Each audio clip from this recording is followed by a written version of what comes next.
Now, if you can imagine yourself in a universe where you take the Cenobites and the Lament configuration out of existence, they're not there. The whole of the basic story of Hellraiser still works as a slightly dull but very serviceable typical 1980s slasher movie, because the story of Julia and Larry coming back and Frank and Julia and Frank's backstory, and Frank having somehow, we have to find a different reason, but that's not difficult, died in the house, and Larry cuts his finger and Frank comes back to life, and all of that still works, and Julia is still going out and beating businessmen's brains out to feed their blood to her unskinned lover to make him whole again, and Kirsty's story is still intact, and we arrive at the denouement with Frank in Larry's skin. You need to find a different way to end it because you haven't got the Lament configuration to do it with, but you can do that. So it all works, right? Slasher movie, done, cool. And now Clive takes this little pebble of pure Gothic horror called the Cenobites and the Lament configuration, and this is Clive's act of genius in Hellraiser, drops that, boom, in the middle of this fairly boring 1980s slasher movie, and the whole movie goes bam, and it now operates on 100 other levels simultaneously. And that, to me, that's the thing that makes it so powerful. Absolutely. It sprinkles in some Hammer horror and some Gothic literature and all these things. And the thing, again, I've said this often about the Cenobites, is that you showed an image of the Cenobites to a 14th century monk. He'd know exactly what he was looking at. And in 500 years' time, if any of us or anything is still here, you know, those images will still make sense. They're absolutely out of time, and they, you know, they're never going to age or date. And I think it's one of the reasons why the movie doesn't really date. You know, there's Claire's hair and her shoulder pads give us a bit of a clue, but otherwise the movie remains, I think, fairly timeless. I think that's why it stands and out. Christopher Young's music, which is the next level of performance. I think everybody knows that Clive was very taken with Coyle's music and wanted to use it on the film, and it's great. It's very powerful. It would have dated the film heavily if you looked at it now, because it would sound like a 1980s synth soundtrack. Chris Young, again, it goes on to the level of a Requiem Mass. It lifts the movie again to a completely different level. And all of these things come together at once. You also are describing a Cradle of Filth album. All these things come together. Never heard. Yeah. So let's definitely have some questions. We have some questions for Doug out there, I think. Saw your hand go up first. If you could, everyone tell us your name and where you're from, and then your question. You speak now. Ashley from West Virginia. I have two questions. How did you hear about Wrong Turn 5 Bloodlines, and did you have to do any special part for your live? I auditioned. No, as simple as that.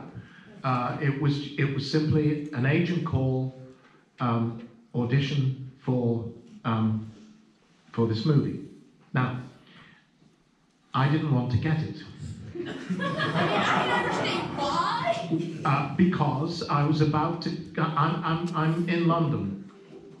When I get that call, I forget what year this is now. It's probably about around 2009, 8, something like that. Is it? I think.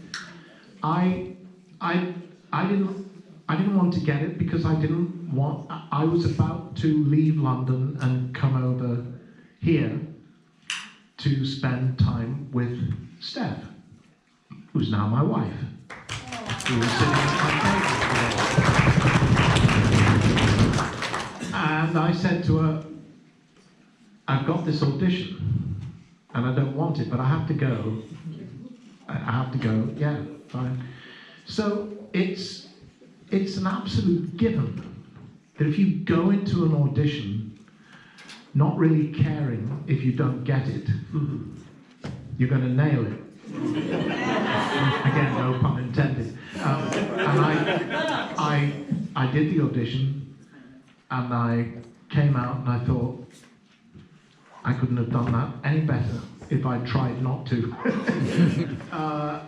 And they offered me the part. So rather than coming over here, I had to go to Bulgaria, to Sofia, and the writer and director, who's basically the guy behind all the Wrong Turn movies, Declan O'Brien, I think his name is, he said, look, I have to apologise to you, but this should make you feel very good.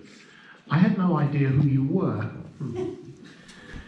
I was just looking through the audition tapes, and I saw your audition, and I said, stop, I don't want to see anybody else. Him. And then somebody said, you know who you just cast, by the way? They were slightly unhappy because it meant they then had to pay me a little bit more money than the average actor in a Wrong Turn movie. But that was it. And also, I heard rumors, because I'm from Virginia, that either that movie was based on West Virginia or it was filmed in West Virginia. So, did you hear from anybody about the rumors or anything? Well, I just kind of figured it was vaguely southern, man. I think we might have instanced Virginia. It's difficult too. I've done a few movies being required to do an American accent. I've never yet worked with a voice coach. And I'm working with a largely English cast, because that's what they would do, because English actors are cheap, and it's cheaper to fly English actors from London to Bulgaria than fly American actors to Bulgaria, so that's the reason that happens. So it's just, ear, basically. So I apologize to anybody from the South, because I was probably doing the most appallingly caricatured Southern accent. But that was it really. When I had to do Southern on Pumpkinhead, I had my iPod queued up to the beginning of A Boy Named Sue, and the great Johnny Cash, whom I absolutely adore, and I put him in my ears before each line. It was Gothenburg in mid-July, and I just hit town. My throat was dry, and I thought I'd stop and get myself a brew, and get that in my head before we went into it. But look, every actor has to play a hillbilly cannibal at some point in their career. It's true. I said to them that I would love to come back and do another one, because I had a ball making that movie, and I said, and he is, because was it Lita was her name, the girl?